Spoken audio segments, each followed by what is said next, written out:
Bonjour, je vais vous présenter deux situations. Une équipe gambienne et une équipe camerounaise. En fait, c'est en prélude à la préparation du match contre la Gambie que je m'adresse cette fois-ci aux Camerounais. Et d'une part aussi, je m'adresse à l'équipe gambienne. À chacun de tirer son épingle du jeu. Comme je l'ai dit dans la vidéo précédente, que le Cameroun n'avait aucune chance pour battre le Sénégal, eu égard toutes leurs erreurs, toutes leurs insuffisances que j'ai constatées au premier match. Je réitère toujours ce que j'ai dit. L'équipe gambienne, l'équipe camerounaise n'ont pas de poids face à l'équipe sénégalaise. Mais j'aimerais que nous observons ensemble ces deux équipes. Parce que franchement, c'est les deux équipes qui m'intéressent, c'est-à-dire l'équipe camerounaise et l'équipe gambienne. Alors, sans plus tarder donc, nous allons voir quelques attaques gambiennes face au Sénégal. Pourquoi je prends le Sénégal? Je prends le Sénégal parce que le Cameroun et la Gambie ont affronté la même équipe. Donc, c'est un très bon élément d'analyse pour déjà projeter à quoi va ressembler le match Cameroun-Gambie. Alors, si nous prenons le Gambia, of course, may turn to damage limitation at some time because goal difference will prove crucial, or could prove crucial, especially for those teams. Là, regardez un peu. Nous avons dans le camp sénégalais 5 joueurs gambiens qui attendent le ballon.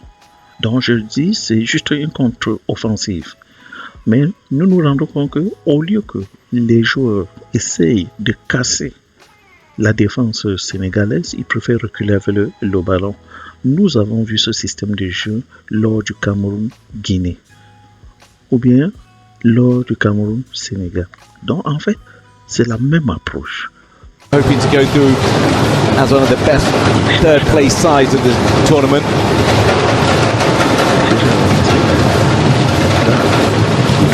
Which means it's absolutely vital the Scorpions do not concede many more. On bloque à ce niveau. Tout à l'heure, je vous ai dit qu'il y avait 5 joueurs gambiens dans l'équipe adverse. Où sont donc passés les 5? Donc, on a l'impression que l'équipe gambienne a de la peine à faire ce qu'on appelle la lecture du jeu. Quand est-ce qu'il faut reculer? Quand est-ce qu'il faut attaquer? Voici la phase primordiale où il faut attaquer. Les 5 joueurs de tout à l'heure ont disparu. Pourtant, juste avant de 5,50 m du camp sénégalais, on devait voir à ce niveau stationner au moins 3 joueurs. Là, le numéro 10 a le ballon, mais il faut qu'il trouve un joueur au centre. Et nous voyons une très grande ouverture vers le centre. Yeah. Il a le ballon. Certainly one of those trying to take the game. Et il préfère reculer. Si on fait un stop ici, là, il préfère reculer avec le ballon parce qu'ils ont subi une pression sénégalaise. La question qu'on se pose, que font les 3 autres joueurs qui sont derrière? To Senegal. Ils vont partir. Mané.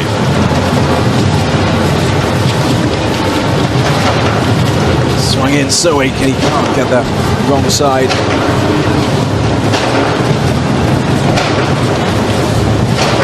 Regardons encore une attaque gambienne.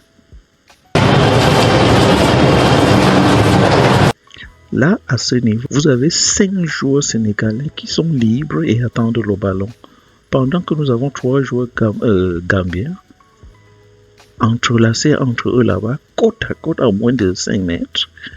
Et 2 autres qui attendent leur position des 2 autres joueurs gambiens, c'est correct. Mais les 3 joueurs gambiens qui sont avant de 5,50 m, laissant au milieu près de 5 joueurs sénégalais, qu'est-ce qu'ils attendent?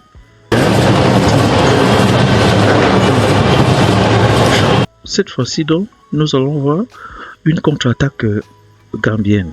Il avance, on pose. Alors, quand vous remarquez à cet endroit, il attend que tous les joueurs sénégalais replient pour qu'il se mette lui-même en difficulté. Où sont passés les deux ailiers gambiens? Ils sont où? C'est en ce moment où les deux ailiers doivent prendre le contrôle. Ils sont où? Maintenant, les trois attaquants viennent se faufiler entre les joueurs sénégalais. Regardez le joueur gambien, il est même déjà hors jeu. Si vous le regardez très bien, vous allez voir, il va fuir. Just taking too long, and that's allowed Senegal to get 10 players behind the ball.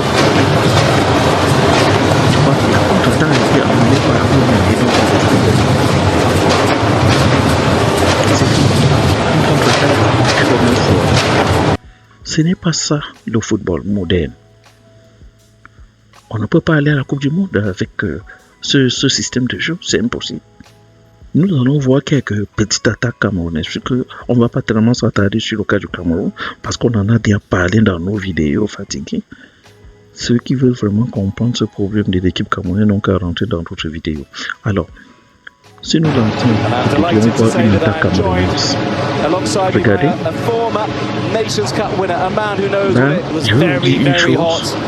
Je vais vous dire quelque chose en début de match qui est vraiment apprécié chez l'équipe camerounaise. Faites du pressing sur l'équipe adverse, vous déstabilisez l'équipe adverse. Mais l'essentiel n'est pas de faire le pressing.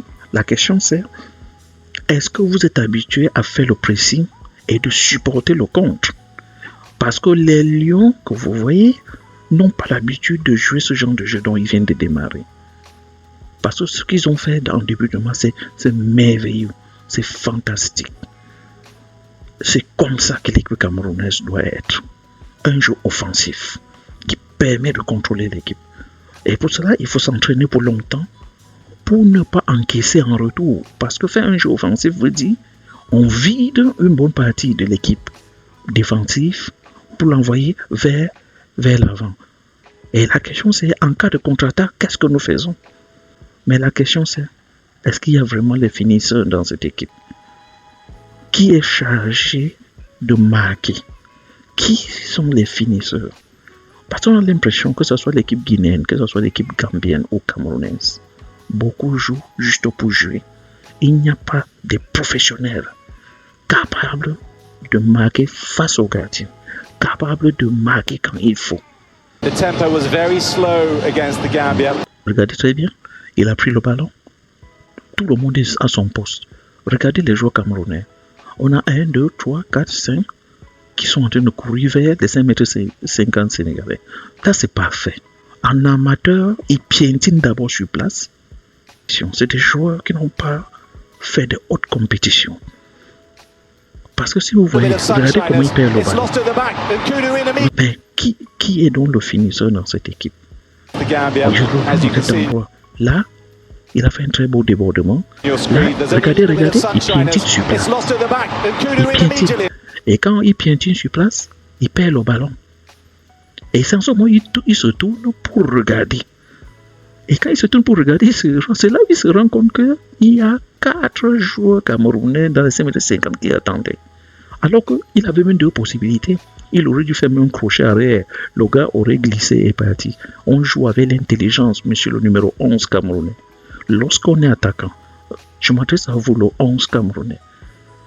Lorsqu'on joue comme attaquant, la première des choses qu'on a en tête, c'est de marquer. Ce n'est pas d'attraper le ballon et de courir après. Tu aurais dû faire un crochet, reculer vers l'arrière. On vous a appris ça aux entraînements. Le temps, parce que le gars était en allure, il voulait à tout prix sortir le ballon. Il aurait dû glisser, et aller dehors. Pour que tu aies le temps de positionner le ballon sur tes coéquipiers. Tu n'as pas fait la lecture, tu n'as pas mis ton intelligence. Beaucoup de joueurs africains courent après le ballon. La majorité court juste pour tirer. Écoutez, le football, c'est de l'intelligence. Ça va jouer sur la psychologie de ton adversaire. Si vous n'utilisez pas votre cerveau pour jouer au foot, vous pouvez jouer toute votre vie et vous ne serez absolument rien dans le football jusqu'à vos propres découragements.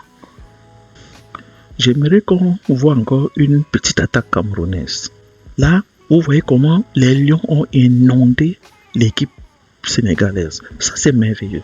C'est magnifique. Si les Lions peuvent avoir cet état d'esprit et savoir contrôlaient leur défense. Je dis, ça c'est magnifique. Mais maintenant, ils ont bien inondé l'équipe adverse, c'est ça, c'est très beau.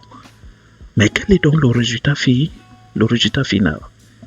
But that's well won by Neo. Excellent challenge from him. Now into the middle it goes. It's over the top, but Mendy comes out to gather.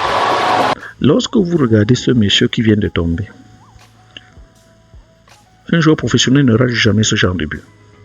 Pourquoi il a laissé le ballon rebondir alors qu'il était plus proche du ballon pour faire un seul coup vers le filet? Pourquoi il laisse rebondir? J'aimerais qu'on parle du premier but. Je vois là 7 joueurs contre 3 joueurs sénégalais. Ça, c'est pour vous montrer la puissance de l'équipe sénégalaise. Même un seul Sénégalais dans votre défense peut nuire à votre gardien. Je ne sais pas comment le coach Cissé a formé ces gars, mais croyez-moi, ces gars ont un mindset très puissant en ce qui concerne le goût du but. Je vous ai dit ça dans mes vidéos précédentes, comment cette équipe fonctionne. Regardez, vous avez l'embouteillage des joueurs camerounais dans la défense, mais ça n'inquiète pas les 3 joueurs sénégalais. Nous avons le capitaine de l'équipe des Lions qui est là. Je ne sais pas pourquoi il tourne en rond. Nous avons 2 joueurs camerounais en arrière qui sont là à observer comment le gardien pousse le ballon. Nous avons 3 joueurs camerounais qui marchent de l'autre côté comme s'ils allaient vraiment en pique-nique. Et regardez. I head again, but that's not the best clearance. And there's a little bit of space now in the box, low and hard and into the back of the net. And c'est si je m'adresse à l'équipe des Lions d'abord.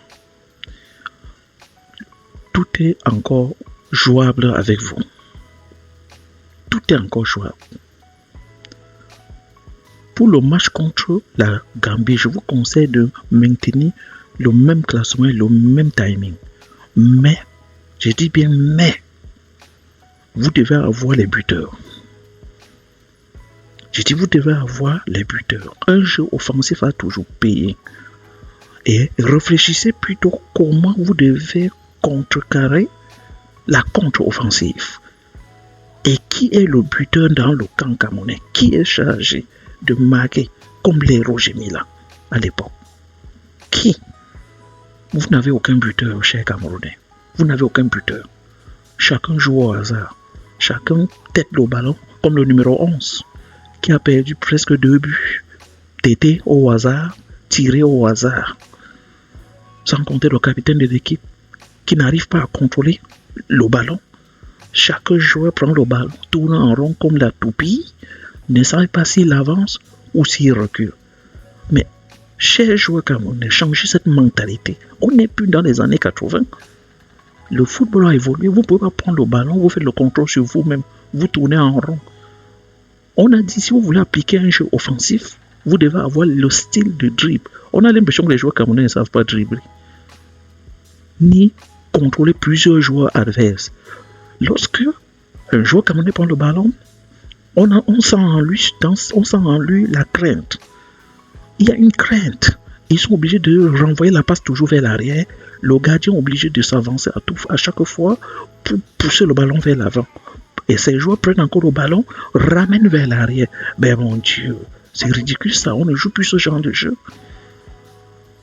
On ne joue plus ça. Et je dis que tout est encore jouable chez vous, ces joueurs camerounais. Si vous voulez battre la Gambie, vous devez chercher qui est votre buteur. Qui contrôle le milieu du terrain chez vous. Vous n'avez pas un milieu de terrain. Vous n'avez pas un buteur. Vous n'avez pas l'esprit de buteur. Il n'y en a pas dans l'équipe des Camerounais.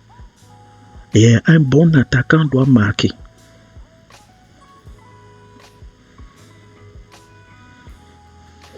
Concernant maintenant la Gambie, sachez une chose. Même vous, la Gambie, c'est vrai que même si vous gagnez les Lions, il faudrait que vous gagnez aussi la Guinée pour espérer avoir une deuxième place.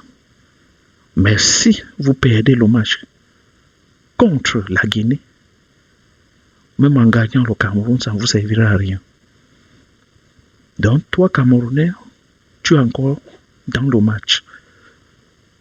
arrangez-vous à gagner le match contre la Gambie. J'apprécie le coach sur ce qu'il a fait pour ce match.